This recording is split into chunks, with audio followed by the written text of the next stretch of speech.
demandons une fois de plus de nous parler. Demandons une fois de plus, Seigneur, de nous donner des éléments de réponse. Nous avons des réponses, nous avons des challenges et nous voulons t'écouter. Nous voulons que, Seigneur, au sorti d'ici, que nous puissions, Seigneur, être comblés de joie parce que Dieu a parlé.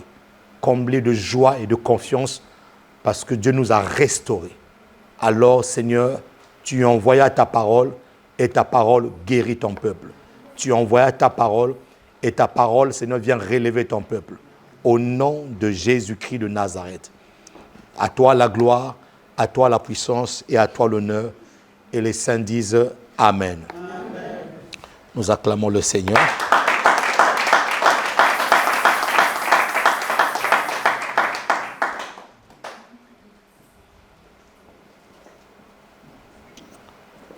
Alors, nous sommes en train donc de voir, par la grâce de Dieu, les éléments qui ont rendu possible la grâce que nous scandons, la grâce que nous proclamons, la grâce que nous chantons, la grâce dans laquelle nous baignons.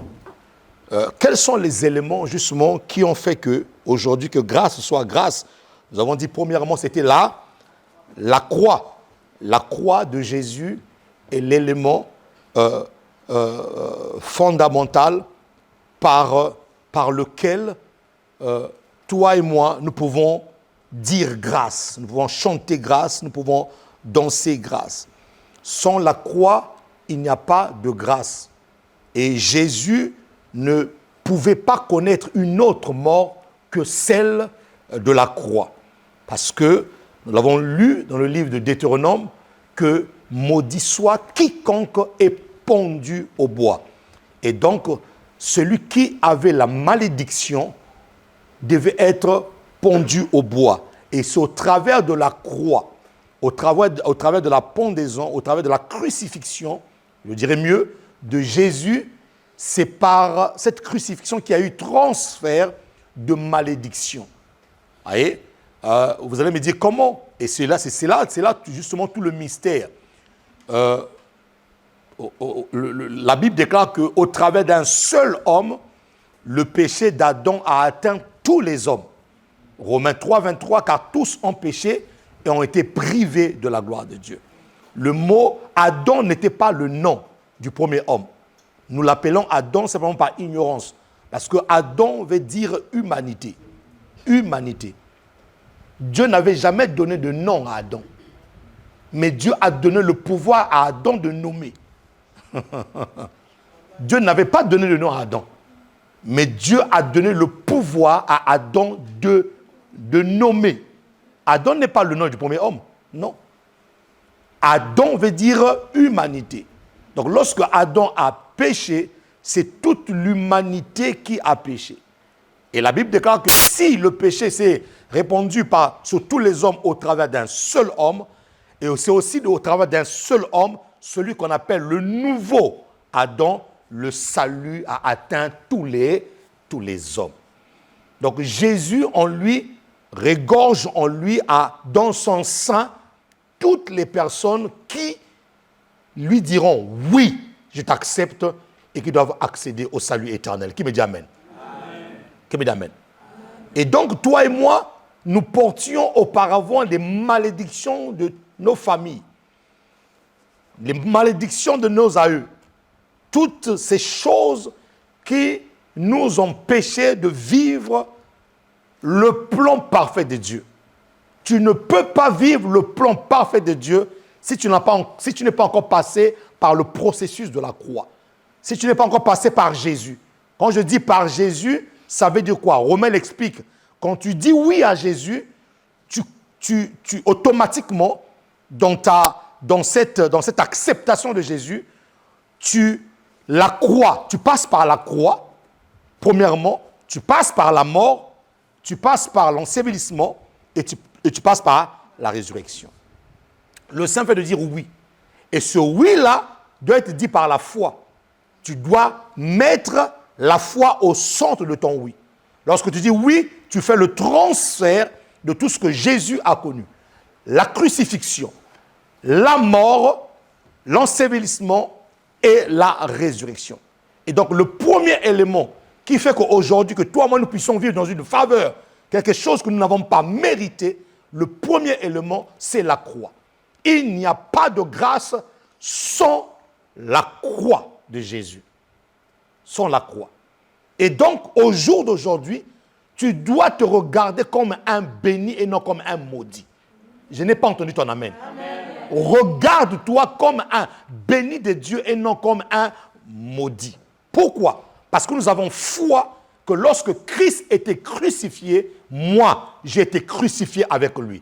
Galates 2:20, l'apôtre Paul l'affirme et l'apôtre Paul vient nous montrer, vient mettre en lumière cette révélation que lorsque Christ était en train de crucifier, tous ceux qui devaient avoir la foi en Jésus étaient en train d'être crucifiés aussi avec lui. C'est pour ça que lorsque tu es né de nouveau, les gens qui te regardent, les gens qui t'ont connu auparavant, ils te regardent, ils disent que je te connais. Au fait, ils ne te connaissent pas. Ils connaissent les mauvaises choses que tu avais fait auparavant. Ils connaissent ta vie passée. Mais la nouvelle personne en face de toi, tu ne le connais pas. Amen. Parce que, je dis et je le répète, que la nouvelle création est un être humain, un être spirituel qui vient de naître que Dieu n'a jamais créé. Il vient de naître le jour où il a dit oui à Jésus. Vous voyez? C'est pour ça que ne tombez jamais dans le piège des personnes qui vous rappellent vos mauvaises choses. Votre mauvais passé là. C'est un piège ça. Ce passé-là est resté à la croix de Golgotha. Ce passé-là ne peut plus redescendre. Ce passé-là ne fait plus partie de ta vie. Voilà. Et donc, quand tu dis que tu me connais, fais attention à ce que tu dis. Tu ne me connais pas véritablement. Voilà. Tu connais mon passé. Tu connais mes erreurs. Et d'ailleurs, si je te demande de les citer, tu vas les citer. Tu vas être diplômé pour les citer. Ouais. Les gens vous rappellent plus ce que vous avez fait en mal que ce que vous avez fait en bien. Voilà. C'est pour ça que Jésus a voulu pour nous cette nouvelle naissance. Cette nouvelle naissance. Qui me dit amen. Jésus a voulu pour nous cette nouvelle naissance qui nous donne accès à la bénédiction. Si tu ne te regardes pas comme un homme béni, tu es en train d'activer la malédiction qui a été clouée. Je répète ceci. Si tu ne te regardes pas comme un homme béni, tu actives la malédiction qui a été clouée. Donc il faut que tu te regardes comme un béni. Et quand je dis qu'il faut que tu te regardes comme un béni, ferme tes yeux à toute la situation naturelle et physique que tu regardes autour de toi. Amen. Ta condition physique ne détermine pas ce que Christ a fait pour toi. Amen. C'est ça qu'il faut comprendre, mon ami. Ce que tu vis actuellement, ce n'est qu'un processus. Voilà, ce n'est qu'un processus. Mais la vérité, c'est ce que Jésus-Christ a fait. Donc il faut que tu acceptes ce que Jésus a fait. Il faut que tu l'endosses, il faut que tu te moules là-dedans. Il faut que tu t'habilles, que tu te revêtes de ce que Christ a fait. D'accord? Qui me dit amen ici là? Amen. Qui me dit amen? Amen. Qui pourra maudire les élus de Dieu? Si Dieu t'a béni, personne ne peut te maudire. Amen. Qui me dit amen? Et donc la croix est nécessaire. La croix est nécessaire pour nous puissions dire que non, je suis favorisé. Sans la croix, tu n'es pas favorisé. La douleur d'un homme a été manifestée pour que nous puissions être dans la joie. La douleur d'un homme a été manifestée. Mon ami, je veux que dans notre foi chrétienne, je veux que dans notre démarche avec Dieu, que nous ne puissions pas rendre la mort de Jésus-Christ vaine. Par nos attitudes, par notre manière, par notre système de pensée, nous pouvons rendre la crucifixion de Jésus-Christ une crucifixion vaine. Il faut que nous puissions, peut-être pas le faire d'une manière express, montrer aux gens que, voilà, Jésus-Christ l'a fait. Non, non, non. Même si je ne le montre pas, mais par mon attitude, par ma manière de vivre, par ma foi, je ne dois pas rendre la crucifixion de Jésus-Christ vaine. Non, Jésus-Christ n'a pas été crucifié en vain. Non, non, non, non, non, il n'a pas été crucifié en vain. Il a été crucifié pour que le transfert soit fait. Le riche qu'il était, il s'est fait pauvre à la croix pour nous transférer la richesse. De la santé divine qu'il avait, il a accepté de prendre nos malédictions, toute forme de maladie, pour que toi, aujourd'hui, puisses me dire, maladie, je n'ai pas le droit d'être dans mon corps. Amen. Qui me dit Amen? Amen. Mon ami, ce n'est pas des slogans. Il faut mettre ta foi là-dessus. Ce que je dis là, il faut mettre ta foi là-dedans. Là, pour que je puisse vivre la gloire de Dieu. Qui me dit Amen ici? Amen. Qui me dit Amen? Amen? Donc la croix est très importante. Et c'est en cela que nous avons conclu le dimanche dernier, en parlant de la croix, où est-ce que tu puises ta joie chrétienne? Si tu puises ta joie chrétienne seulement dans ce que Dieu te donne, tu es malheureux. Si tu puises ta joie seulement parce que Dieu t'a donné une maison, dis à ton voisin, tu es malheureux. Voilà. Si tu puises ta joie seulement parce que Dieu t'a donné un mariage, tu es malheureux. Si tu puises ta joie seulement parce que Dieu t'a donné des enfants, tu es malheureux. Si tu puises ta joie seulement parce que Dieu t'a donné une voiture, tu es malheureux. Notre première joie est exprimée parce que j'ai été sauvé par grâce. Et si tu ne mets pas ta joie dans ce que tu es sauvé, même ce que tu demandes à Dieu, tu demandes d'une manière hypocrite. Je le répète ça. Si tu puisses ta joie simplement parce que tu as reçu quelque chose de la part de Dieu, même ce que tu demandes à Dieu, là, tu le fais d'une manière hypocrite. Tu n'es pas vrai devant Dieu.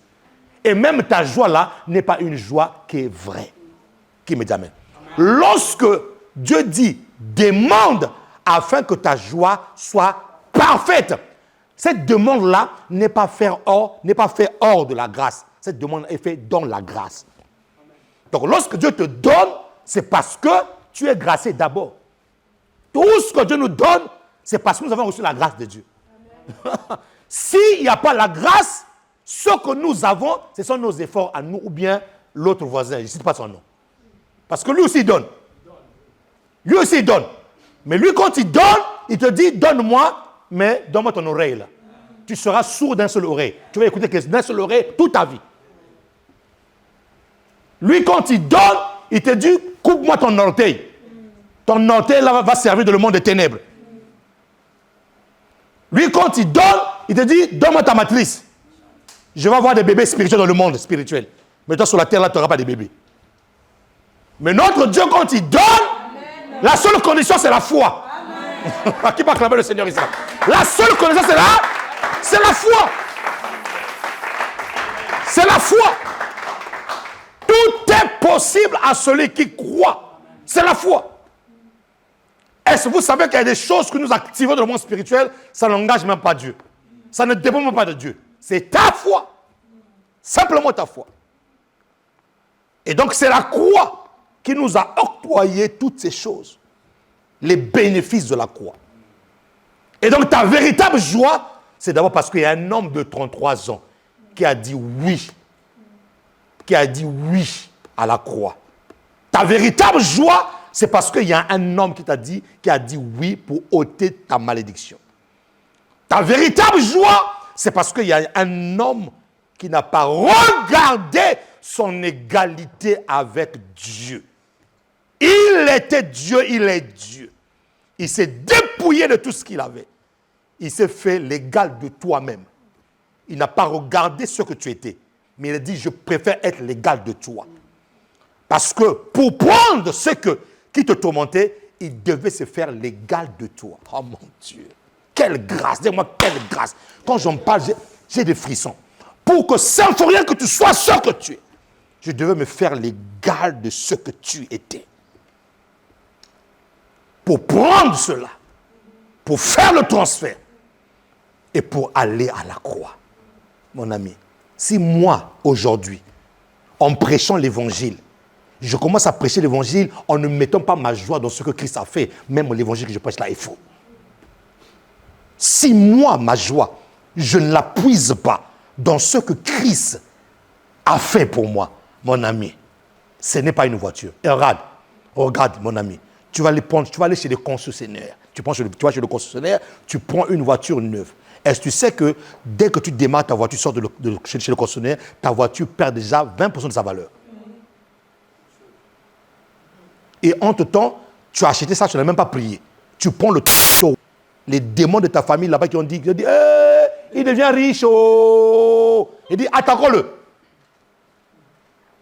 Est-ce que vous savez que dans certains pays, avoir une voiture, c'est la richesse? Alors que dans certains pays, avoir une voiture, c'est une nécessité. Dans certains villages, même si tu viens d'acheter une Citroën AX, la vieille Citroën AX, là, pour eux, tu as beaucoup d'argent.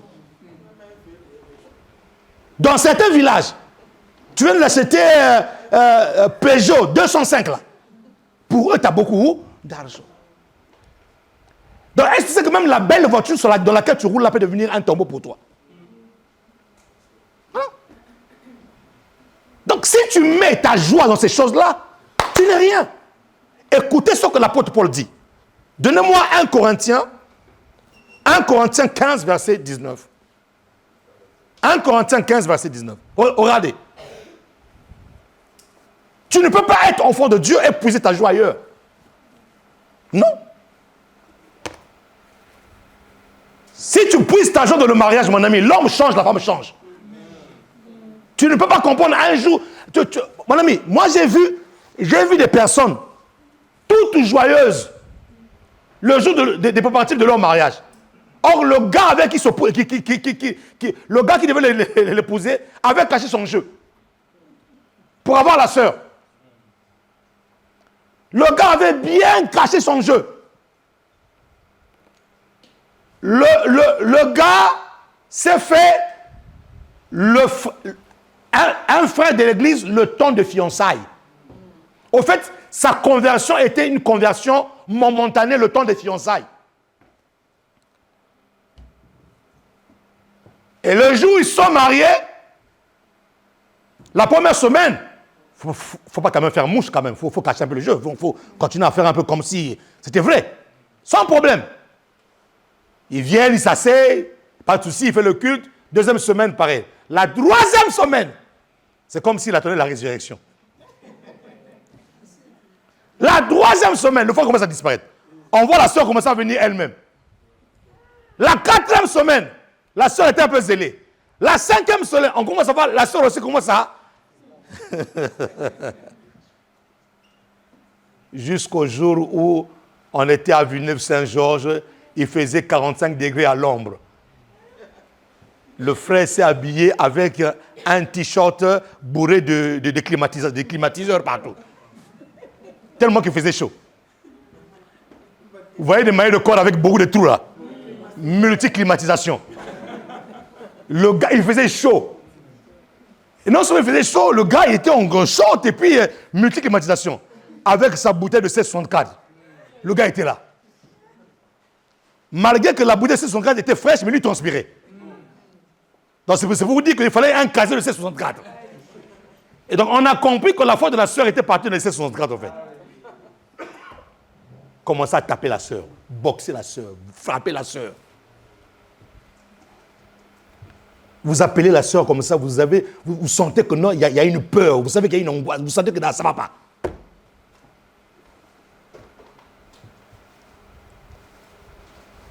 Qui me dit amen ici là. Amen. Si c'est pour ces choses-là dans lesquelles nous puisons notre joie, nous sommes zéro. Un mariage peut devenir un tombeau pour toi. Je vous assure, mon ami, une voiture peut devenir un tombeau pour toi. Il y a des gens qui sont aigris, qui sont dans l'aigreur seulement parce qu'ils sont mal mariés. Donc un mariage peut devenir un tombeau pour toi. C'est pour ça que moi je dis souvent aux mariés, avant de te marier, trouve d'abord ta joie toi-même en tant que célibataire devant Dieu. Amen. Si en tant que célibataire tu n'es pas joyeux, mais tu vas ramener les problèmes dans ton couple, trouve déjà ta joie toi-même. En tant que célibatant, en train de te battre, chercher le mariage. Si tu n'as pas ta joie en Christ, mon ami, c'est compliqué. Parce que déjà, on ne se marie pas pour aller prendre. On se marie pour aller donner. Ceux qui se marient pour aller prendre là, vous avez tout faux. Hein? On se marie parce qu'on veut donner. Le mariage est un don. Qui me dit amen? Je te cite ces choses, c'est pour t'expliquer que dans cette vie terrestre là, mon ami, tout peut arriver. Si tu n'as pas Jésus, tu n'as rien fait. Tout peut arriver. Tout peut arriver. Tout peut arriver. Mais si tu n'as pas Jésus, si tu avais mis ta joie, si tu avais mis ton espérance dans les choses du monde, le jour où ces choses s'écroulent, tu t'écroules avec ces choses-là. Même entre toi et ton mari, la première personne sur qui tu dois compter d'abord, c'est Dieu d'abord, pas ton mari. Entre toi, entre Dieu et ta femme, la première personne sur qui tu dois compter, c'est d'abord Dieu, pas ta femme.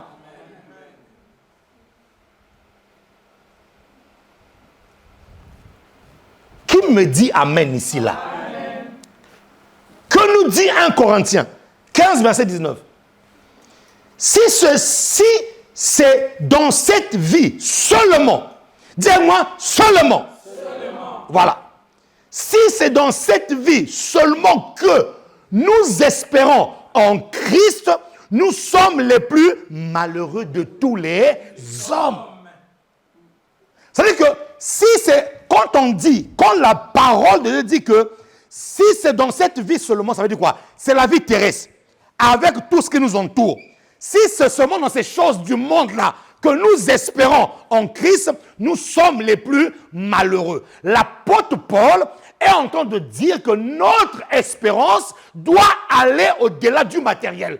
Au jour d'aujourd'hui, même si j'ai été le plus malheureux sur la terre, mais j'ai l'espérance que dans le ciel, je serai le plus heureux. L'homme riche et le pauvre Lazare. L'homme riche est en train de frimer avec ses Bentley. Bien que ce ne soit pas un péché, dis-moi, ce n'est pas un péché. Voilà, ça devient un péché lorsque les choses que tu as commencent à remplacer Dieu. Ça devient de l'idolâtrie. Le jour où mon mentor a acheté sa première Porsche, tous les gens de l'éducation se commencent à dire, est-ce qu'un pasteur aussi peut rouler en Porsche? Mais c'est quoi le problème?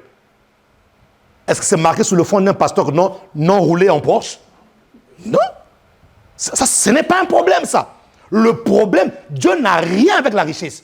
Le problème de Dieu est que, est-ce que ta richesse là passe en dernier? Est-ce que Dieu est devant? Dieu n'a aucun problème. Dieu n'a aucun problème. Le problème de Dieu, c'est que, est-ce que dans cette vie-là, ton espérance en Christ, est-ce que c'est seulement sous ce que tu vois là? L'apôtre Paul nous fait une invitation. Notre espérance en Christ ne doit pas rester terrestre. Notre espérance en Christ doit rester terrestre et céleste. Il le fait maintenant, mais j'ai l'espérance qu'après cette vie-là, je verrai mon Dieu face à face. C'est ça la véritable joie. Maintenant, si tu as un problème avec les biens matériels, dis à Dieu avec beaucoup d'humilité, papa, rends-moi pauvre. Il va le respecter.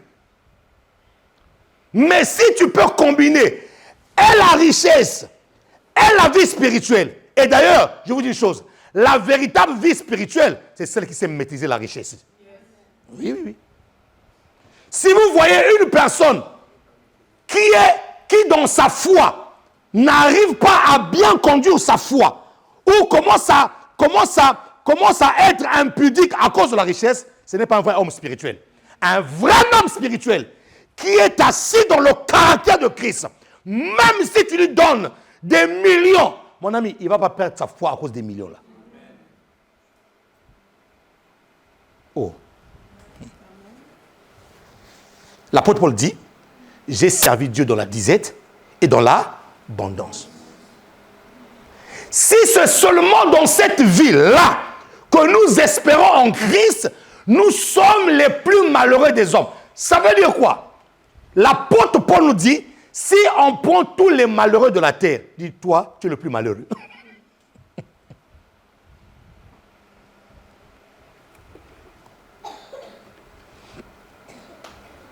Qui me dit amen? Amen. La version Semeur dit ceci. Si c'est seulement pour la vie présente, vous voyez, C'est-à-dire qu'il y a une vie présente, il y a une vie à venir. Mes amis, je vous dis une chose. Après la vie sur la terre, là, il y a une autre vie. Qu'on ne vous trompe pas. Après la vie sur la terre ici, il y a une autre vie. Donc si ton espérance, tu le mets seulement dans cette vie présente-là, tu es malheureux. L'apôtre Paul est en train de dire, tu seras surpris qu'après ta mort, que tu te retrouves devant ton Dieu qui va te rendre qui va te dire, rends-moi compte de ce que tu as fait sur la terre des hommes.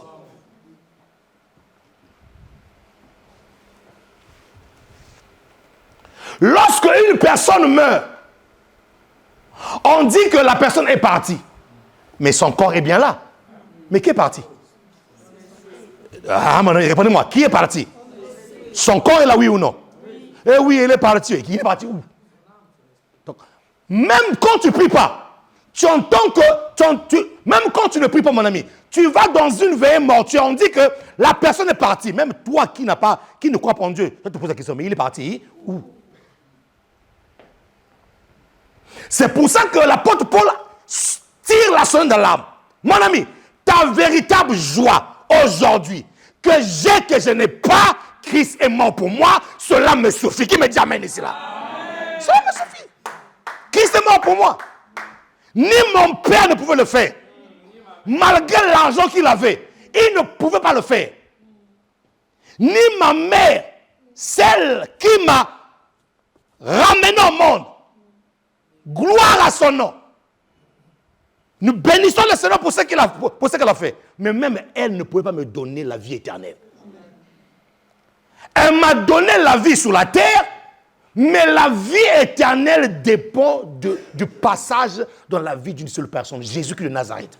Si tu ne passes pas par Jésus, mon ami, et tout ce que tu peux avoir dans le monde, tu es zéro.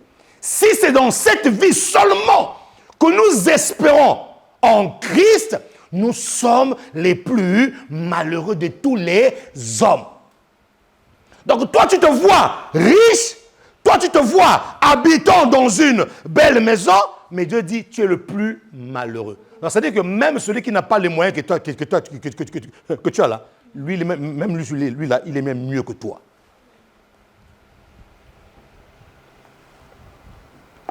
Dis avec moi, Seigneur, fais-moi grâce. Dis Seigneur, fais-moi grâce. Le paradis existe, l'enfer aussi existe. C'est pour ça que l'apôtre Paul dit cette vie présente. Donc il y a une vie à venir. Il y a une vie future. Le jour où tu meurs, c'est ton corps qui retourne à la poussière. Le véritable toi, qui donne la vie à ton corps, retourne devant son Créateur et le Créateur dit, qu'as-tu fait de ta vie? Tu espérais dans la vie que tu avais sur la terre. Mais la véritable vie, c'est celle qui va commencer maintenant. La véritable vie, c'est celle qui va commencer maintenant que tu es en face de moi. Il y a deux chemins qui se dressent devant toi. De l'autre côté là-bas, j'ai mis les brebis. De l'autre côté là-bas, j'ai mis des boucs. Toi, tu es en face de moi. Toi-même, dans ton cœur, choisis où est-ce que tu vas aller.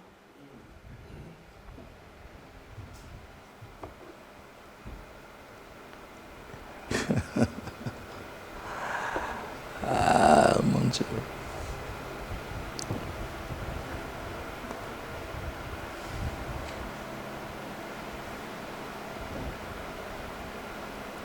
Je te parle comme ça parce que je ne veux pas que tu méprises la croix.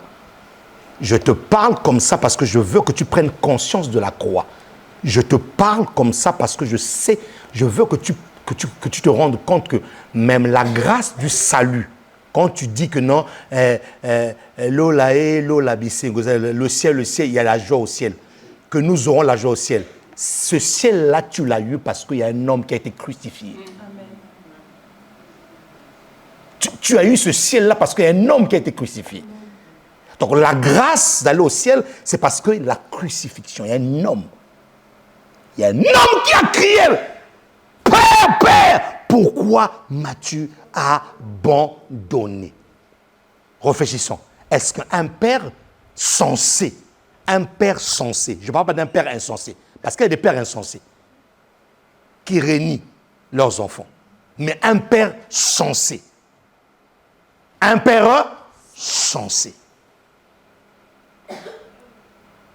vous savez, un père sensé, même quand il est avec les autres à la maison, il pense plus à celui qui est dehors qu'à celui qui est à la maison.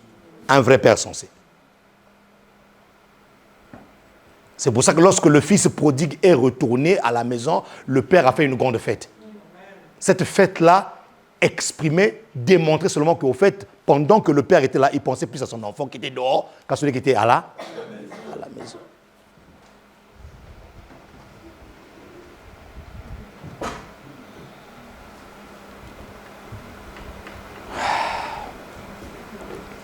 Ça va? Vous allez bien? Posez un peu la question de voisin. Est-ce que ça va?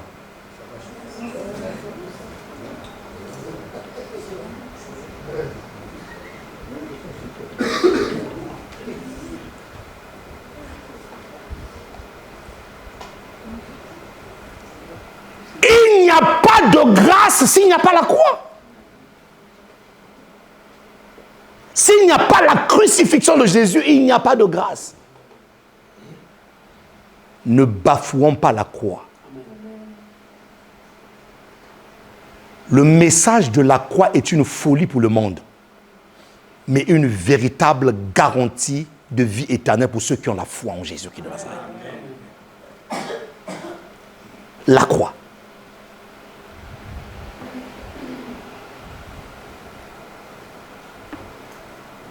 Donc c'est en cela que tu dois puiser ta joie. C'est en cela, Jésus. Et c'est ce que je vous disais le dimanche dernier. Beaucoup de personnes ont abandonné la foi en Jésus simplement parce que leur espérance était dans ce qu'ils demandaient à Jésus. Le jour où ils n'ont pas ça là, c'est fini leur foi.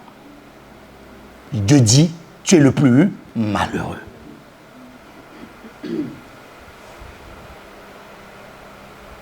Écoute-moi très bien. Même si tes poches là sont trouées, garde ton sourire.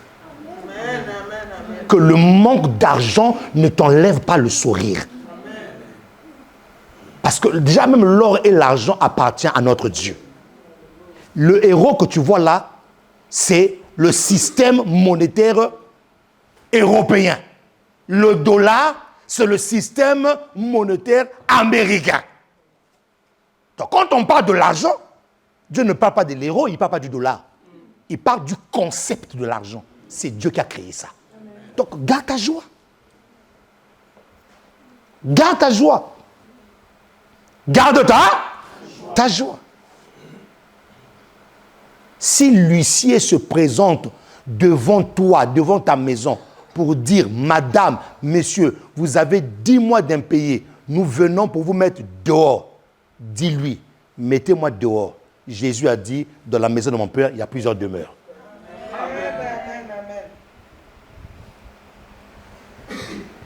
Tu sais pourquoi tu ne dis pas Amen? Parce que tu crois que ce sont des slogans, ce que je dis là. Dis avec moi, celui qui te parle là, le pasteur Séphonin que tu vois en face de toi là. Non, dis bien, le pasteur Séphonin que tu vois en face de toi là. Il a dormi un jour dans un photomaton. Dis, voilà. Avec ses bagages. Et comme de par hasard, c'est comme si l'hiver avait complété avec Satan. Il faisait froid ces jours-là. Il faisait froid.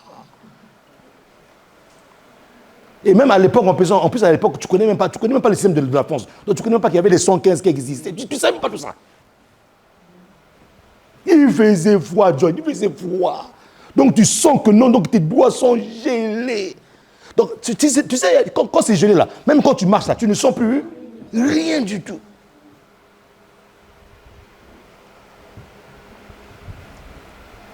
Mais dis avec moi, le même pasteur, c'est vrai que tu vois là. Bon.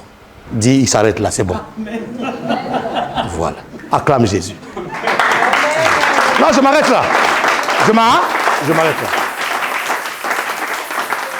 Ce qui suit là, ça c'est pas l'objet de ma prédication. Voilà, c'est rien du tout. Voilà, c'est rien. Ce qui suit là, c'est rien. Mais le plus important, c'est que même quand il était dans un photomaton là, il gardait sa joie en Jésus-Christ. Voilà. Voilà. Sa joie était en Christ, Jésus. Mon ami, vous ne pouvez pas savoir quel est le plaisir que je trouvais en servant Dieu comme ça. Je servais Dieu. Je servais simplement mon Dieu, mais je prenais plaisir à le servir. Et mon père spirituel, ça ne vaut rien. Viens ici. Ça ne vaut rien. Ça ne vaut rien. Ça ne vaut rien. Mon ami, je prenais plaisir à servir Dieu. Parce que ma joie, vous savez, quand tu prends plaisir en Jésus-Christ, même si on te présente quelque chose que tu n'as jamais eu, c'est vrai que tu seras dans la joie. Mais cette joie-là ne va pas dépasser la joie de Jésus-Christ.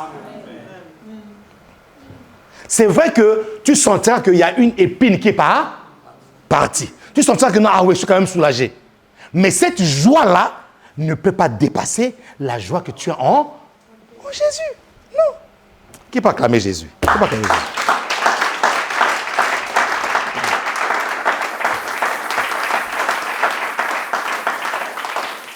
Donc, le problème, c'est que si tu as compris que tu as été gracié, et c'est là où Dieu est en train de me dire que beaucoup de personnes, dans leur vie, repoussent les effets de la grâce simplement par leur attitude de manque de joie.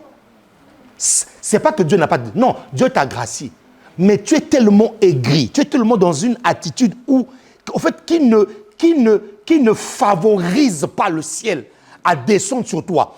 Tu es dans une attitude où tu te moules avec le monde. Le monde t'a fait mal, toi aussi tu dis, bon, j'ai mal. Non, le monde t'a fait mal, dis-le que non, je suis bien. Amen.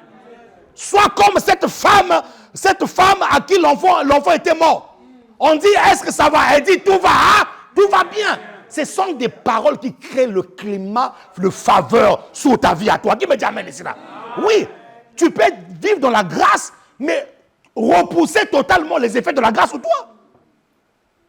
En fait, ton propre langage et ton attitude devient une véritable barrière à la grâce de Dieu.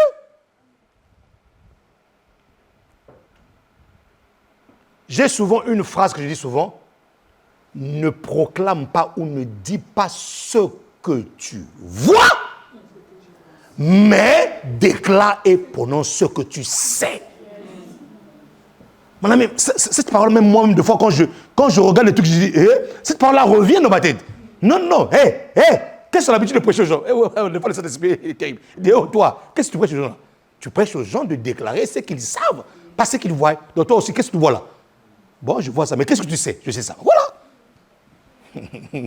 Ça sert à rien d'aller prêcher aux gens ce que tu ne pratiques pas. Mais des fois, mon ami, des fois, les hommes de Dieu, on est secoués des fois. Hein. Ne vous en faites pas, des fois, on est secoués. Oui. Vous voyez, le gars, il prêche, il saute là, mais des fois, le poids là-bas, c'est chaud. C'est chaud comme toi. Oui, mon ami, c'est chaud. Mais là, l'esprit te rappelle que tu as dit aux gens de déclarer ce qu'ils savent, et non ce qu'ils voient. Donc toi aussi, si tu fais pas pareil, ta prédication, là, c'est zéro.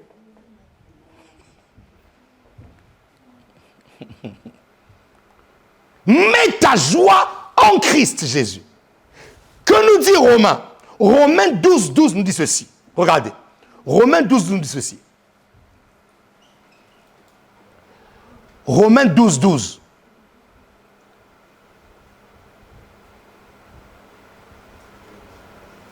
Réjouissez-vous en espérance. Réjouissez-vous en... Ah, je veux vraiment que tu puisses même souligner ça sur ta Bible. Réjouissez-vous en espérance. Soyez patient dans l'affliction. Persévérez dans la... Ah, qui peut acclamer le Seigneur ici là? Qui peut acclamer Jésus, mon ami? Oh, est-ce qu'il y a une armée qui peut acclamer le roi des rois ici, là?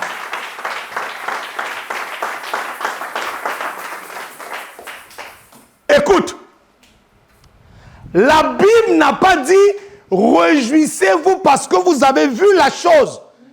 Réjouissez-vous en espérance. L'espérance que tu vois n'est plus espérance. Lorsque tu vois déjà, ce n'est plus les... Est-ce que je parle à quelqu'un ici là? Ce que tu as vu, tu ne peux plus l'espérer parce que tu l'as déjà vu. Mais ici, l'invitation, c'est que même quand je n'ai pas vu, mon ami, je suis en train de danser. Pourquoi je danse? Parce que dans les yeux de l'esprit, j'ai déjà vu que Dieu est en train de faire. Je n'attends pas que la chose arrive. Je me mets déjà dans une condition qui va attirer la chose. Réjouissez-vous en espérance. J'ai pas vu, mais je danse. J'ai pas vu, mais je l'annonce. J'ai pas vu, mais je me comporte comme une personne qui a déjà, qui me dit amen ici là. Réjouissez-vous en espérance. Celui qui a déjà vu ne peut plus espérer. Mais moi, je n'ai pas vu, j'espère en Christ. Car Christ en moi, l'espérance de la gloire. Tant que Christ est en moi, je peux espérer à la gloire. Tant que Christ est en moi, je peux espérer à une chose qui sera du lourd, qui sera distinguée, qui sera différente. Parce que Christ est en moi, je peux espérer. Toi qui attends de voir là, tu n'es pas dans l'espérance en Christ. Toi qui attends de voir, tu n'es pas dans l'espérance en Christ. Regardez comment est-ce que les gens arrivent à l'église avec des visages défaits. Ça montre qu'ils n'ont pas l'espérance en Christ. Et j'ai compris pourquoi est-ce que l'apôtre Paul nous demande d'espérer, d'avoir cette réjouissance en espérant. Pourquoi? Parce que l'attitude que tu as attire. L'attitude attire. Mon ami, l'attitude attire les choses. Si tu as une mauvaise attitude, ça va attirer des choses négatives dans ta vie à toi. Or que la grâce a été donnée. Dis avec moi, la grâce a été donnée. Dis encore plus fort que ça, la grâce a été donnée. Donc tous les bénéfices de la grâce, est-ce que tu le vis déjà maintenant là? Non. Tous les bénéfices de la grâce, nous ne la vivons pas. Nous ne la voyons même pas. Mais comment est-ce que nous attirons ces bénéfices de la grâce? C'est lorsque je commence à me réjouir en espérance.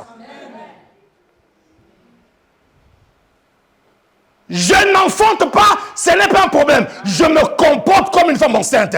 Il y a des matins même où je joue à la comédie. Je me réveille, je fais, hé, chouchou, ramène-moi un peu mon pot là.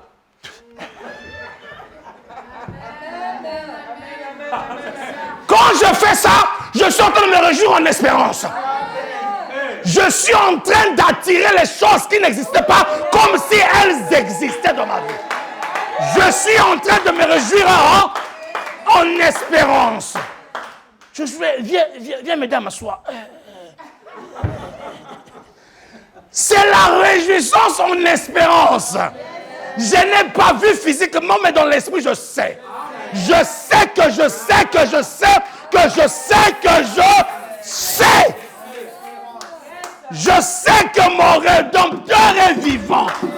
Il s'élèvera peut-être en dernier, mais il ne sera jamais en retard. Si vous croyez que je suis en retard, c'est ta faute. Si tu crois que tu m'as dépassé, c'est ta faute. Si tu crois que tu as plus que moi, c'est ta faute. Mais moi, mon Goël, aussi longtemps qu'il est vivant, je dois me réjouir en espérance. Lui, avec son Dieu là, il continue à aller à l'église. Laisse-moi continuer à aller à l'église.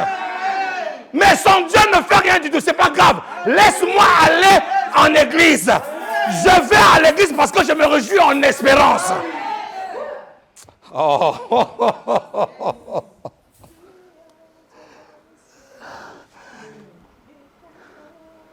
Et justifie. Il y a un Dieu dans les cieux, mon ami.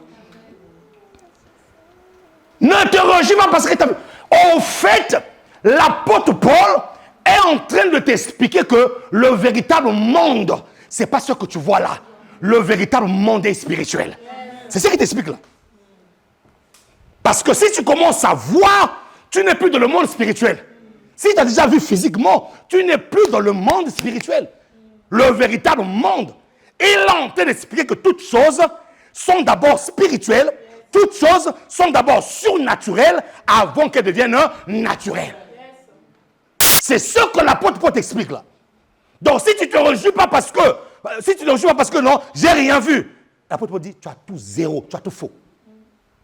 C'est ton attitude, ton altitude dépendra de ton attitude. La hauteur que tu vas prendre avec Dieu dépend de comment est-ce que tu attires les choses vers toi. C'est l'espérance qui te donne la capacité de supporter les afflictions présentes. C'est l'espérance qui te donne la force de continuer à tenir bon. On a interviewé un enfant soldat au Libéria.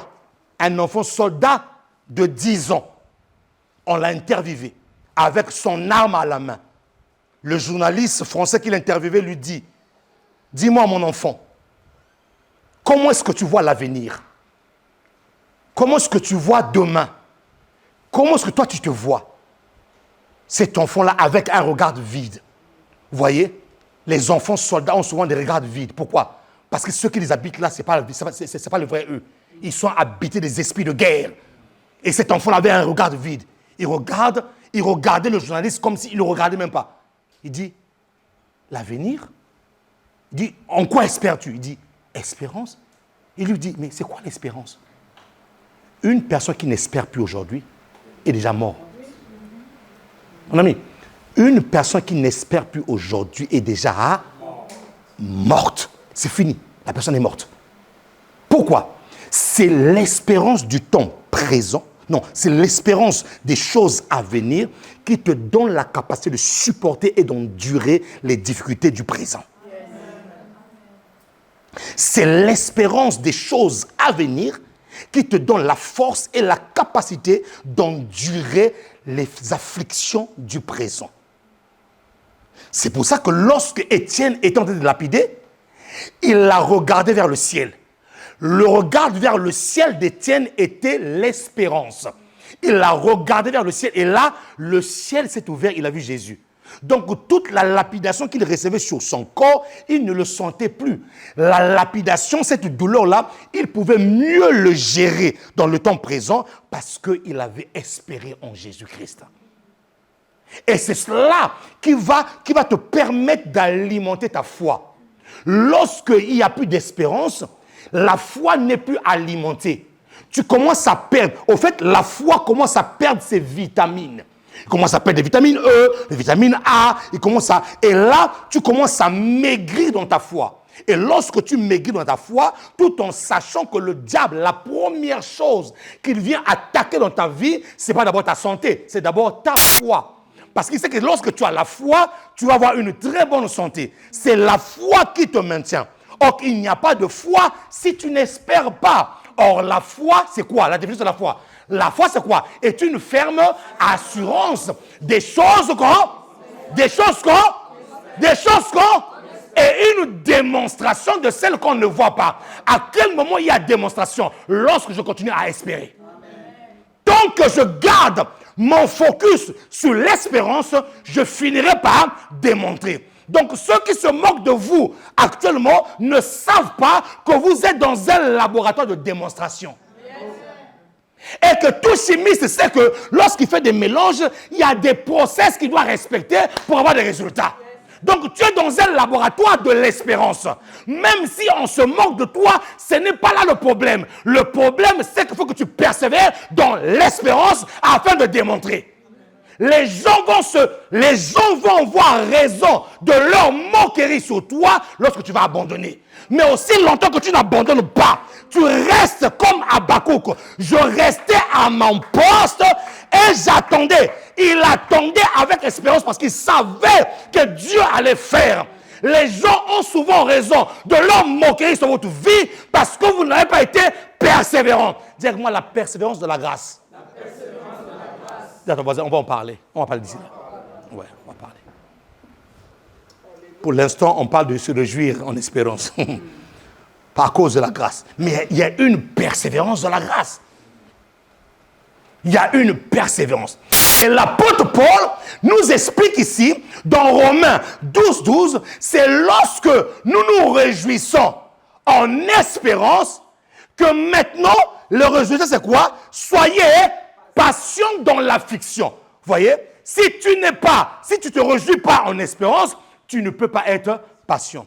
Combien d'enfants de Dieu ont cherché leur propre solution parce qu'ils n'ont pas été patients. Et cette patience-là vient de ce qu'ils n'étaient pas, ils se réjouissaient pas en espérance.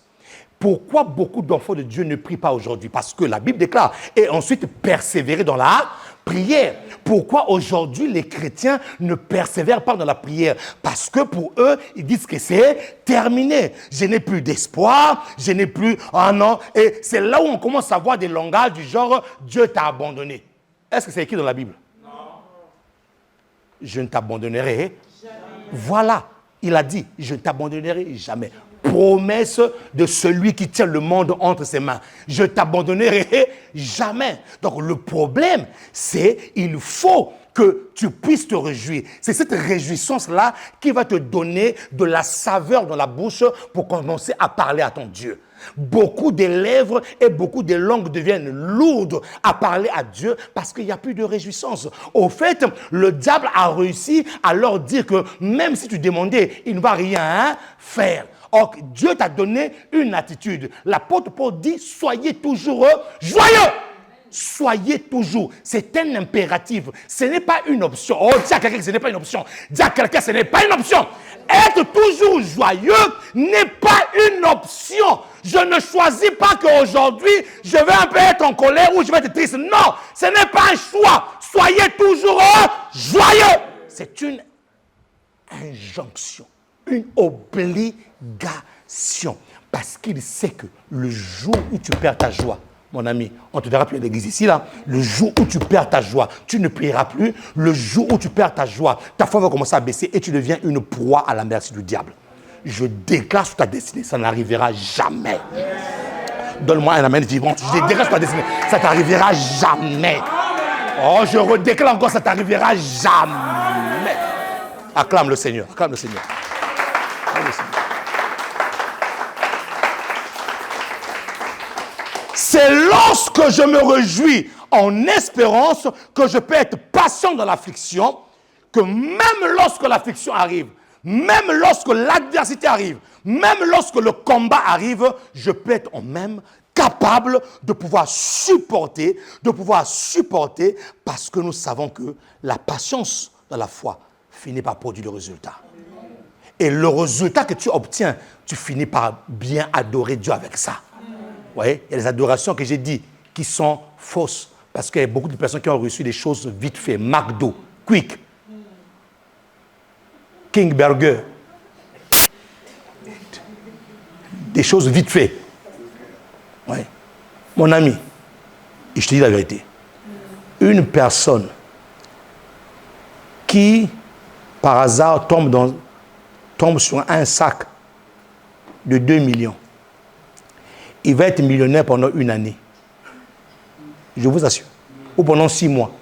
Les autres mois qui vont venir là, il va devenir pauvre. Même pauvre, non seulement il va devenir pauvre, plus la dépression. Pourquoi la dépression? Parce qu'il a tout perdu. Avant, il n'était pas dépressif, il n'était que pauvre. Mais maintenant, quand il va voir, tellement qu'il est déjà pauvre dans son sang, il va tout dilapider parce qu'il ne connaît pas. Il n'a pas souffert pour avoir ça. C'est pour ça, écoutez, Église, n'aimez pas toutes les choses faciles. N'aimez pas la facilité. Parce que de toute manière, Jésus n'a jamais dit que tout était facile. Il a dit que tout était possible. Ouais. Les gens qui aiment la facilité là, ne gèrent pas. Écoutez mon père, les gens qui aiment la facilité ne sont pas des bons gérants. Voilà. Donc lui là, il va avoir 2 millions. Il va danser, il va se réjouir. Oh, alléluia. Il ne va même pas penser que non, il y a une dimension qu'on appelle s'aimer pour récolter. Lui, il va oublier de s'aimer. Il va dire mangeons. Donc, à un moment donné, il va devenir pauvre. Mais pauvre plus dépression. Parce que il va voir un peu la sinusoïde que sa vie a fait. Il était en bas, il arrive au sommet, il est redescendu. Tu vois? Donc, et quand il est arrivé en haut là, dans sa chute là, il a rajouté la dépression. J'ai vu un monsieur qui avait gagné Aéro Million.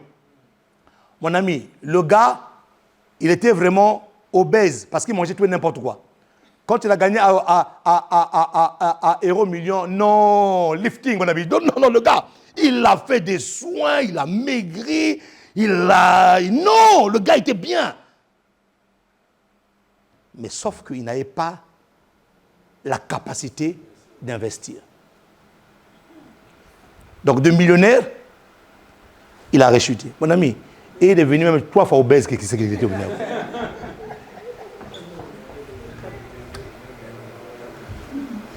C'est triste. 3 fois obèse.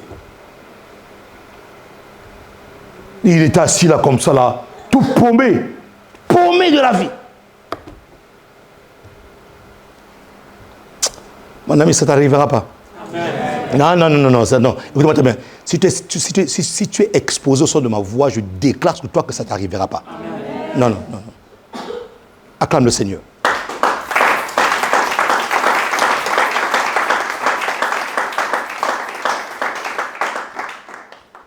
S'il se réjouissait en espérance, s'il avait mis sa joie en Christ, il allait garder la paix. Il allait être l'apôtre Paul du temps moderne. J'ai servi Dieu dans la disette et dans l'abondance. Que son nom soit glorifié. Je suis en train de bâtir ta véritable foi. Je suis en train d'enlever ta foi sur le matériel. Je suis en train de poser ta foi sur Christ Jésus. C'est là que je pose ta foi. Et quand tu as posé ta foi sur Christ Jésus, tout ce que le monde cherche là, mon ami, ça va te déstabiliser. Est-ce que vous savez qu'il y en a qui sont devenus sorciers dans leur vie à cause du manque? Ils sont à l'église, hein? Sorciers. Pas sorcier que non, il était bébé, on l'a de la sorcellerie. Sorcellerie, il y a mon colo, sorcellerie. Donc, c'est jalousie. Ça veut dire qu'il est aigreur. Quand l'autre est béni là, tu deviens Ndoki. Non, Ndoki, pas un bébé, mon colo, Ndoki.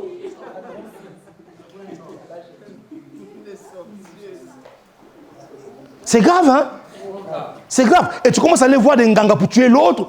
Tu commences à aller voir des mais mon ami, toi et moi, nous sommes sortis d'un même sein maternel. Tu as des bras, moi j'ai des bras. Va travailler, moi je vais travailler, c'est quoi ton problème? C'est quoi ton problème? Il y a des gens qu'on va enterrer sorciers. Alors qu'ils n'étaient pas sorciers, hein. Ils avaient un bon cœur. Mais tellement qu'ils ne savent pas se réjouir en espérance en Dieu, en croyant en Dieu, non, ils deviennent sorciers en grandissant. Mais la Bible aussi dit que tu ne laisseras pas la sorcière vivre. Si tu es en face de moi, tu vas mourir. Et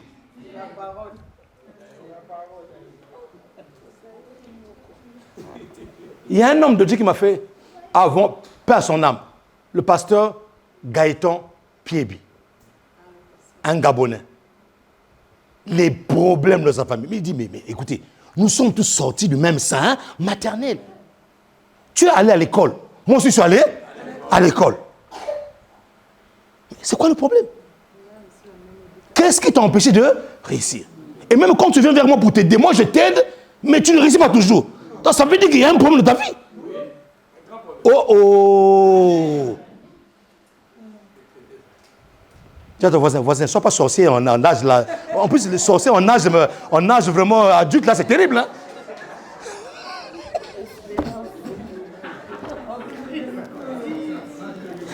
Dis-moi, la sorcellerie en âge adulte, c'est compliqué. Hein? Quand tu as gagné avec ça, ça va. Mais en âge adulte, tu dois prendre des formules bizarres. Comment empoisonner? Comment fermer les gens dans les bouteilles? Et quand tu ne réussis pas ta mission, on te frappe là-bas. Dis-moi, Tiens, ton voisin, il faut te réjouir en espérance. Et réjouis ton espérance.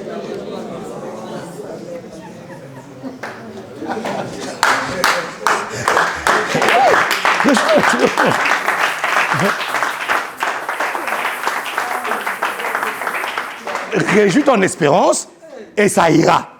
Tu vas réussir aussi. Donc, arrête de créer des ondes négatives autour de toi pour rien du tout. Non, réjouis ton espérance.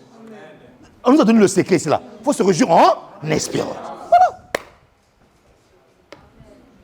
Ça te donnera la force de pouvoir traverser les moments actuels. Comme pasteur symphorien. Je finissais le culte, j'étais la seule. J'étais là, mais des fois ça me faisait mal. Je me dis, Seigneur, ça va aller. Et mon seul moment de se défouler, c'était l'œuvre de Dieu. C'est pour ça que quand le pasteur Jean me dit, ça ne vaut rien, Paul me quoi? Ah non, oh non. Mon ami, c'était le seul moment pour moi de me défouler. De libérer, parce que ça fait que après là, je serai seul. Donc mon ami, je me déchaînais. Des guérisons, des délivres. J'ai dit non, Satan, toi et moi, on n'est pas à régler. Ah oui. Mais quand tu finissais, mon ami, tu étais là. Oh Dieu, oh Dieu, oh Dieu. Mais ta joie était dans le Seigneur. Ta joie était là dans le Seigneur. Je m'occupais de l'église. J'étais à la permanence. J'étais là. Alors, ça ferait, oui, il y a quelqu'un qui vient à la permanence, peut-être prier. Je suis là, papa. Je suis là. Venez, je priais. Les gens partaient. J'étais là, à la permanence. Ça ferait, oui, il y a quelqu'un qui vient là. Oui, papa, je suis là. Je priais. Fais l'onction d'huile. Je faisais l'onction d'huile. J'étais là à la permanence. J'étais là à la permanence. Je me réjouissais dans le Seigneur.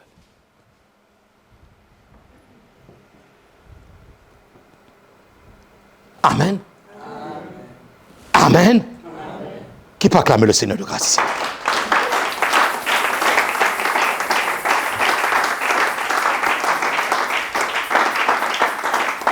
Soyez patients dans l'affliction et ensuite persévérez dans la prière. Cette force me vient de ce que je continue à garder, cette attitude-là de réjouissance. Non, mais je ne sais pas si tu me comprends ce que je veux te dire là. Je veux vraiment que tu ne le comprennes pas par le cerveau, mais que ton cœur puisse saisir ces paroles-là que je te dis. Parce que c'est souvent là que le diable nous attrape. C'est souvent là où les gens baissent la garde. C'est souvent là où les gens disent finalement à quoi bon ça sert de continuer à servir Dieu. Non, écoute-moi bien. Tu n'étais pas trompé. Tu n'étais pas trompé.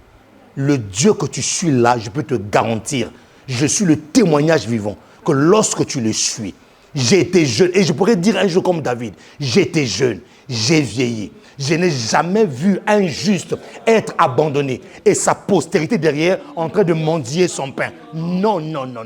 Dieu ne le fera pas. Le jour où Dieu le fait, je ressuscite des morts. Je dis, Seigneur, non, je recommence ma vie sur la terre. Parce que Dieu ne ment pas. Celui qui te parle là en face de toi là, il a vécu des choses. Dieu ne ment pas, mon ami. Garde ta joie. Réjouis-toi en espérance. N'attends pas de te réjouir parce que tu as vu. Non, même quand je n'ai pas vu. Ma vie ne dépend pas de ce que j'ai d'abord.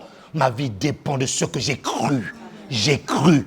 Ma vie est assise et posée sur le roc. Un roc solide. Quelque chose qui est inébranlable, qui ne se casse pas. Votre Dieu peut se casser, mais mon Dieu, lui, ne se casse pas. C'est sur lui que j'ai basé ma vie. Et c'est sur lui que je suis enraciné. Peu importe les vents, les tempêtes, peu importe ce que les hommes disent, qu'ils donnent, qu'ils ne donnent pas.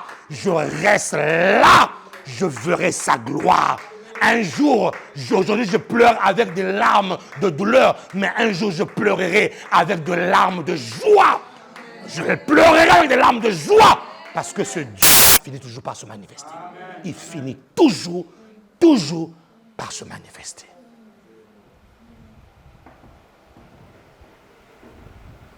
Il finit toujours. Dis avec moi toujours. Oui, John, tu peux rigoler, mon fils. Tu sais d'où tu es venu. Tu peux rigoler. Oui. Vous savez, c'est pour ça que je vous ai dit que des fois, il y a des personnes qui rigolent. C'est pas pourquoi ils rigolent. C'est tellement que... Non, mon ami, Dieu est fidèle. Ça, ma fille Jeannette? Alléluia, sœur Jeannette. Dieu est bon? Toutes les personnes que je suis surtout le saluer, je sais, mon ami. Je suis berger, non? Donc je sais. Mon ami, Dieu est bon. Dieu est bon.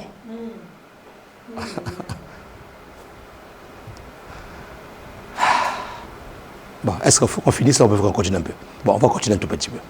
Regardez, je vous ai dit cette chose, que pour qu'il y ait la grâce, il faut qu'il y ait crucifixion.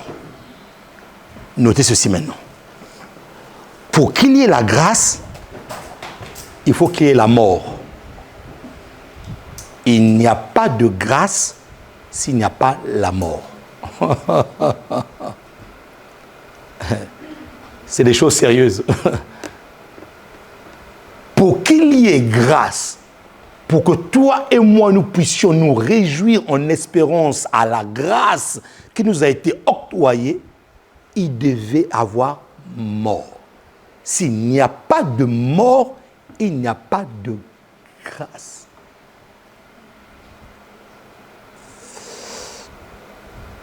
La mort de Jésus est un élément essentiel et fondamental dans la grâce que nous avons obtenue de Dieu. Pourquoi? Parce que cette mort fait disparaître totalement. Je dis bien totalement. La crucifixion va t'enlever la malédiction. Mais la mort va faire disparaître totalement l'ancienne vie. Si tu n'es pas mort, tu gardes encore cette vie ancienne. Donc il faut passer par la mort. C'est pour ça que Jésus devait passer. Beaucoup de personnes confondent la crucifixion avec la mort. Tu peux être crucifié, mais tu n'es pas mort. Jésus était crucifié, mais il n'était pas encore mort. La mort est venue après. Donc la crucifixion est une chose, mais la mort aussi est une chose. Donc l'étape de la crucifixion est une chose. L'étape de la crucifixion nous a donné des choses, nous a donné un héritage à un niveau, mais l'étape de la mort aussi nous a donné aussi d'autres choses. Qui me dit amen ici là? Qui me dit amen ici là? Cette mort est la disparition totale d'une vie de péché. Cette mort est la disparition totale. Le sang devait couler pour purifier. Mais la mort devait détruire le péché. Mon ami, je veux que tu comprennes l'enseignement. Le sang d'abord a coulé. La crucifixion de Jésus a fait couler le sang. Mais le sang n'était pas là pour détruire le péché. Le sang est venu pour nous purifier et nous sanctifier. Quand on dit purifier et sanctifier, c'est comme si on était de balayer. C'est comme si on nettoyait. Mais nettoyer une chose ne veut pas dire détruire la chose. Vous voyez, j'ai des mouchoirs ici, là. Ce mouchoir-là, je me suis essuyé avec. Ce mouchoir-là, à ma sueur. Quand je dis que je nettoie là, l'endroit, ça veut dire que j'enlève les mouchoirs, mais ça ne veut pas dire que le mouchoir est détruit. Vous voyez? Donc, le sang nous a purifiés. Le sang nous a nettoyés. La purification. C'est pour ça que le Saint-Esprit ne pouvait pas revenir dans l'homme aussi longtemps que l'homme n'était pas purifié de ses péchés. Donc, le sang a purifié le péché, mais ce qui a détruit le péché, c'est la mort. Donc, la mort qui nous a donné la grâce est nécessaire. C'est pour ça que Jésus devait mourir. Cette mort est la disparition totale, pour ceux qui notent, d'une vie de péché. La grâce l'est lorsque Dieu... Ah, ça c'est ce que l'Esprit de Dieu m'a donné. La grâce devient effective dans la vie d'une personne lorsque Dieu ne reconnaît plus l'ancienne personne qui est devant lui. Amen. Suivez. Nous sommes sauvés par grâce. Ce n'est pas nos efforts. Maintenant, lorsque nous venons devant Dieu, pour que Dieu puisse te reconnaître comme étant son enfant dans la grâce, c'est parce que tu n'as plus la même vie qu'auparavant. Je vais m'expliquer. Il ne faut pas que les gens pensent que je suis un faux théologien ou que je dis des niaiseries. Lorsque nous sommes sauvés, ce n'est pas nos efforts. C'est la grâce qui a été donnée. Jésus a donné sa vie. Nous sommes sauvés par grâce. Maintenant que je suis sauvé par grâce, voilà. Maintenant que je suis sauvé par grâce, lorsque je me présente devant Dieu, vous voyez, Dieu me reconnaît à cause de la nouvelle vie que j'ai eue en Jésus-Christ de Nazareth. Parce que la Bible déclare, dans le livre de 2 Corinthiens 5, 17, que quand tu es en Christ, tu deviens une nouvelle. Les choses anciennes, voyez, les choses sont passées. Voici, toutes choses deviennent nouvelles. Donc, c'est la mort. C'est lorsque tu meurs en Christ, lorsque tu te présentes devant Dieu, Dieu ne te voit plus. Dieu ne voit plus l'ancienne personne là. Et la grâce là maintenant devient effective entre toi et Dieu lorsque Dieu ne te voit plus comme étant cet ancien père qui n'est pas acclamé le Seigneur ici. Ça faut que tu comprennes ça, mon ami. Faut que tu comprennes ça. Faut que tu comprennes ça. Faut que tu comprennes ça. C'est pour ça que je dis que la grâce l'est effectivement devant Dieu lorsque il ne reconnaît plus l'ancienne personne, l'homme du péché. Pourquoi? Parce que l'homme du péché est détruit. L'homme du péché ne vit plus. Qui me dit amen ici là? Prends avec moi Colossiens 1, verset 21. Je vais simplement l'introduire et nous allons commencer dimanche, on va continuer dimanche prochain. Prends Colossiens 1, verset 21. Suivez ce que la Bible déclare dans le livre de Colossiens. Colossiens 1, verset 21. Et vous, qui étiez autrefois, voyez, et vous qui étiez autrefois étrangers et ennemis. Aïe! Ah non. La Bible, des fois, utilise des mots, tu dis, oh Seigneur, j'étais ennemi de Dieu. Qui peut être ennemi de Dieu ici là? Moi, dans la Bible, vous étiez ennemi de Dieu. Et malheureusement, il y a des chrétiens qui sont encore chrétiens, mais ennemis de Dieu. Ouais. Ils portent le titre de chrétien, mais ils sont ennemis de Dieu. Comme à l'époque, quand on était encore enfant, on se chamaille avec quelqu'un ou on les embrouille avec quelqu'un, on dit ennemi, ennemi, ennemi, ennemi, ennemi. Quand on fait ça là, ça veut dire que c'est ennemi.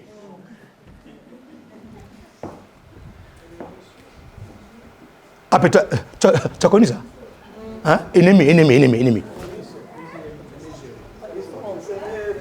Devant prendre le papier. On va prendre le papier. Ennemi. Ennemi. Ennemi. Bon, je ne sais même pas qu'est-ce que ça voulait dire en fait. Ah non, ça veut dire qu'on se sépare.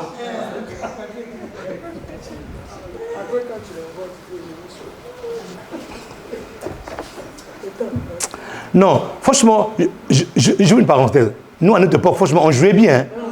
Les enfants de jeunes avec Internet, on vous dit, on vous met tout et n'importe quoi, le sexe à gauche, à droite, les enfants deviennent des pornographes.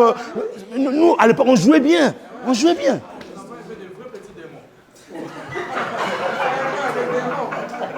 Non, sérieux, mon ami. Les enfants d'aujourd'hui, on est en train de les détruire. On ne les apprend plus à jouer aux billes, on ne les apprend plus à jouer avec des voitures. On est en train de rendre nos enfants des véritables pornographes.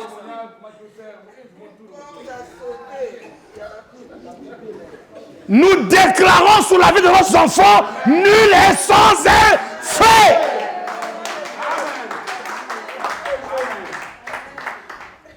Et quand nous disons nul et sans effet, parents, veillez.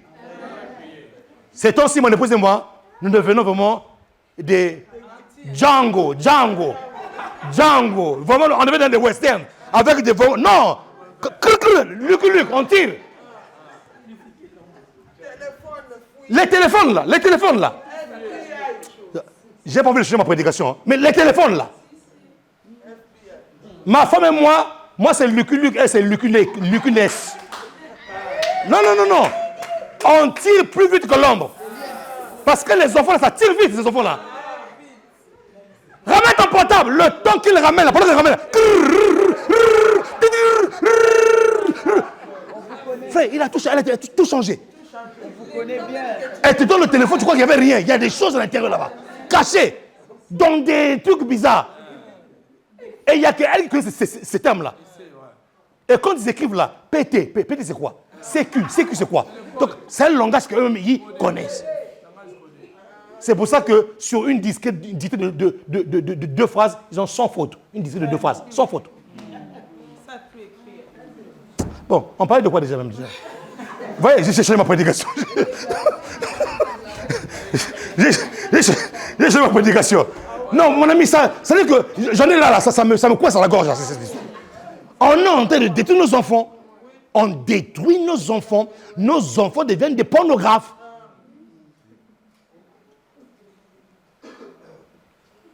Oui, ma fille, il faut rigoler. Ramène le portable. Pour que ramène là. Les doigts là, c'est devenu donc plus que l'électricité. Mais tu comprends même pas. Tu comprends pas. Donc, ça veut dire que entre sa chambre et ta chambre là, tout a changé. Dis-moi, hey.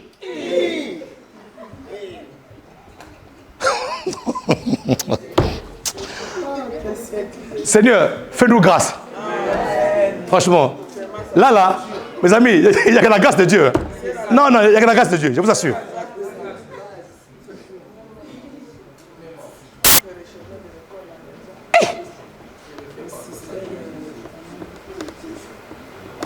Alors nous, on était avec des billes. Maman finit de préparer. Tu prends les boîtes de sauce tomate, tu fais des trous, tu mets des tiges, tu fais une voiture, tu les tues. Tu étais content, tu dis des bouchons. Tu étais content. Hein, AP? Tu prends des tissus de pannes là, tu fais des poupées. Tu prends des cheveux là chez le coiffeur là, tu mets. Aujourd'hui, les poupées Barbie. T'as la Barbie. Barbie! Donc, non, mais tu dis. Non, mais vraiment.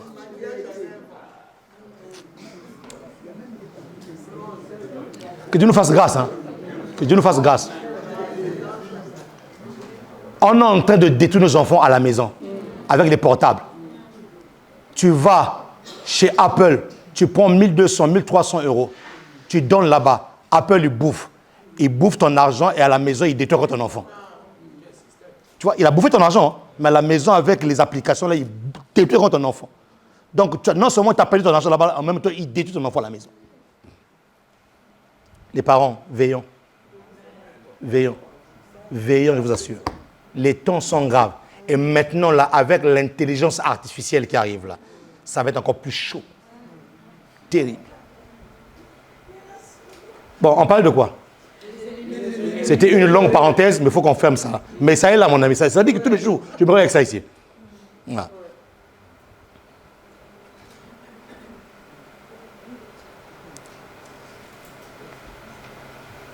Et vous qui étiez autrefois étrangers et ennemis par vos pensées et par vos mauvaises œuvres, la Bible déclare, il vous a maintenant réconciliés par sa mort. Vous voyez? Je vais m'arrêter là aujourd'hui. Ça veut dire quoi? Le premier verset qu'on avait lu, on parlait de la réconciliation par le sang. Vous voyez? Mais là, maintenant, il parle de la réconciliation par la... Donc, il y a une différence entre la réconciliation par le sang et la réconciliation par la... Que Dieu vous bénisse. Est-ce qu'on peut s'élever et acclamer très fort le Seigneur de grâce? Et ça, on verra ça le dimanche prochain. On verra ça le dimanche prochain. Élève ta voix là où tu commences à dire merci à Dieu pour sa parole. Élève ta voix, dis Seigneur merci, merci, merci. Merci pour ta parole. Dis merci à Dieu. Dis merci au Seigneur pour sa parole. Dis merci à Dieu pour ceux qui l'ont en tête de transformer. Dis merci à Dieu pour la joie, que je dois me réjouir. Je prends la décision à partir d'aujourd'hui de me réjouir en espérance. Je prends la décision à partir d'aujourd'hui, à cause de la grâce qui m'a été faite, de commencer à me réjouir en espérance. Élève ta voix, commence à prier, commence à prier le Seigneur. Prie le Seigneur, commence à prier le Seigneur. Commence à dire merci à Dieu pour la joie qu'il met dans ton cœur. Dis merci à Dieu pour la joie qu'il met dans ton cœur. Que tu aies vu, que tu n'aies pas vu, ce n'est pas le problème. Réjouis-toi en espérance, dit la parole. Car la grâce que tu as reçue est plus que ce que tu vis sous la terre des hommes. Alors élève ta voix et dis Seigneur, merci pour la joie que tu mets dans mon cœur. Merci pour la joie. Et commence à dire à Dieu que cette joie ne me quitte jamais. Que cette joie ne me quitte jamais. Que la joie en Christ ne me quitte jamais. Que la joie en Christ ne me quitte jamais. Que la joie en Jésus, le Christ, ne me quitte jamais. Seigneur, je veux continuer à cultiver cette joie. Je veux continuer à travailler cette joie. Je veux continuer à m'asseoir et à vivre dans cette joie. Je veux continuer, Seigneur, à vivre. Je veux continuer, Seigneur, à toucher cette joie, à dormir avec, à me lever avec, à travailler avec. Tout ce qui m'empêche la joie, je le mets loin de moi. Commence à prier comme ça. Tout ce qui éloigne ma joie, moi je l'éloigne déjà. Tout ce qui éloigne ma joie, je l'éloigne ce matin. Prie le Seigneur. Tout ce qui éloigne ma joie, moi je l'éloigne au nom de Jésus. Tout ce qui va éloigner ma joie, commence à prier en tapant les mains. Éloigne tout ce qui est cette situation qui peut t'empêcher de vivre la joie. Éloigne loin de toi. Éloigne. Éloigne toutes les situations qui viennent voler ta joie. Toutes les situations qui viennent voler ta joie. Toutes les situations qui viennent voler ta joie. Ta joie ne sera pas volée. Déclare-le. Déclare-le. Déclare-le. Ah, j'éloigne. Ah, j'éloigne. Ah, j'éloigne toute situation qui vient voler ma paix, qui vient voler ma joie. Je suis une personne joyeuse. Soyez toujours joyeux. Et je me réjouis en espérance. En Christ Jésus, il est mort. Il a été crucifié. Il est mort. Il est ressuscité des morts. Et je crois, tous les agents du diable qui viennent dans ma vie pour enlever ma joie. Ah, je vous éloigne. Ah, je vous éloigne. Je vous éloigne. Personne n'enlèvera ma joie.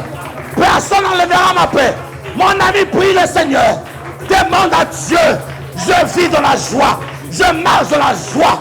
La joie en Jésus. Le Christ. Ramatea. Oh, quelqu'un prie. Oh, quelqu'un déclare. Oh, quelqu'un se déchaîne dans la prière. Oh, quelqu'un dit. Tous les agents qui viennent dans ma vie. Tous les agents qui viennent dans ma vie. Tous les agents qui viennent dans ma vie pour ôter la joie. Pour ôter la joie. Ah, je vous éloigne. Ah, je vous écrase. Ah, je vous disperse. Disperse-les. Disperse-les. Taka, taka, taka, taka, taka. Taka. Disperse. Disperse. Disperse-les. Disperse-les. Disperse-les. Shada baba baba. Yes. Disperse-les maintenant par le nom puissant de Jésus. Déclare-le ce matin. Disperse tout ce qui t'empêche d'être dans la joie. Tout ce qui t'empêche d'être dans la joie. Nous le dispersons ce matin. Tout ce qui t'empêche d'être dans la joie et de demeurer dans cet état de joie. Tu le disperses ce matin. Yes. Tu le disperses ce matin. Come on. Yes. In the name of Jesus. Disperse-les ce matin par le nom puissant de Jésus. In the name of Jesus. Oh!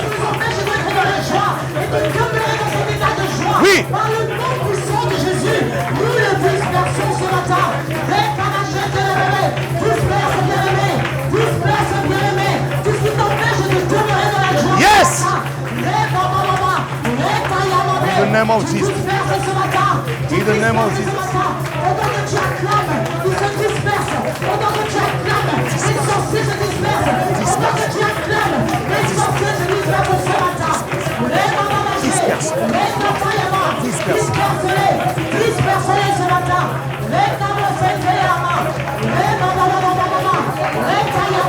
Nous les dispersons ce matin. Nous les dispersons ce matin. La joie de Dieu est ton partage ce matin. La joie de Dieu est ton partage jusqu'à la fin de cette année. Tu vivras de joie en joie, de grâce en grâce. Rien ne perturbera ta joie. Rien ne perturbera ta joie. Aucune situation, Yes. aucune circonstance Yes. ne perturbera ta In the name of joie. Jesus. Un état de joie Et jusqu'à la fin de cette année. Un état de joie. Rien ne perturbera ta joie. Au nom puissant de Jésus. Bien-aimé, acclame Dieu. Pendant que tu frappes maintenant, les ennemis se dispersent. Yes. Pendant que tu frappes maintenant, les situations se dispersent. Jésus. La gloire de Dieu descend dans ta vie.